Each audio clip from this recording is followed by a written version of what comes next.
కడదాం అనుకున్నప్పుడు వాళ్ళు మా అందరూ ఏమన్నారంటే అని కుదరదు అని ఫోన్ చేసినప్పుడు తప్పనిసరిగా నేను ఉండాల్సి వచ్చింది.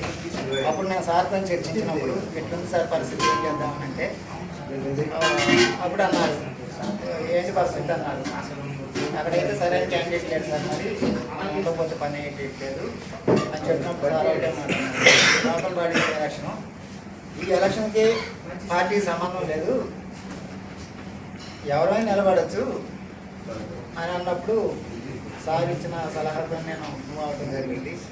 అదేవిధంగా గ్రామస్తులంతా నన్ను సపోర్ట్ చేసి గెలిపించడం జరిగింది. ఈ గెలుపుకి కారణం ఏంటంటే, సరే లోకల్ బాడీస్ అంటేనే పార్టీకి సంబంధం లేకోకుండా నిలబడే క్యాండిడేట్ ఎందుకంటే పార్టీ ఏ పార్టీ వాళ్ళు ఈ సర్పంచ్ మా కూడా అనుకుంటేనే అది సరిపోయింది. ఆ లెక్కలో కాంగ్రెస్ మనకు సపోర్ట్ చేసింది. అందులో మన ఆధార్ పార్టీ ఓట్లు కూడా ఉన్నాయి. నేను ఆధార్ పార్టీలోకి నెంబర్ని, పార్టీలకు అతీతంగా ఉండే ఎలక్షన్ కాబట్టి నేను నిలబడ్డా. అదే పార్టీ గుర్తుగా సర్పంచ్కి నిలబడాల్సి వస్తే నేను గ్యారంటీగా ఆధార్ పార్టీ నెంబర్ తక్కువ ఉన్నా నేను ఆధార్ పార్టీ నుంచే నిలబడాలని నేను ఈ సభాముఖంగా మీకు తెలియజేస్తున్నా. ఇప్పుడు నా గెలుపుకి ఆధార్ పార్టీ ఓట్లు కూడా కీలకమే.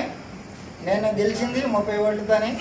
మన ఆధార్ పార్టీ ఓట్లు మాత్రం అక్కడ మనకి కొమ్మలపల్లిలో వచ్చేసి కంపల్సరీ 50 ఓట్లు ఉంటాయని నేను నమ్ముతున్నాను.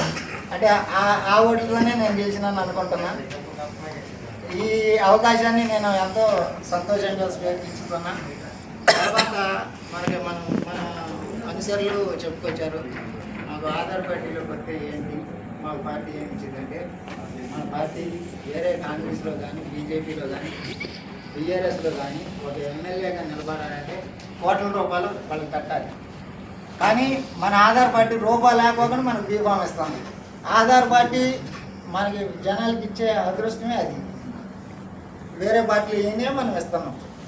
ఇది మనం గ్రహించుకొని మనం ముందుకు సాగాలని నేను కోరుకుంటున్నా.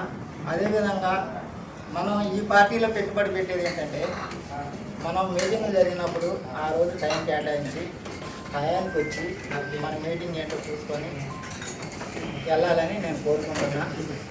ఈ అవకాశం ఇచ్చిన మీ అందరికీ ధన్యవాదాలు.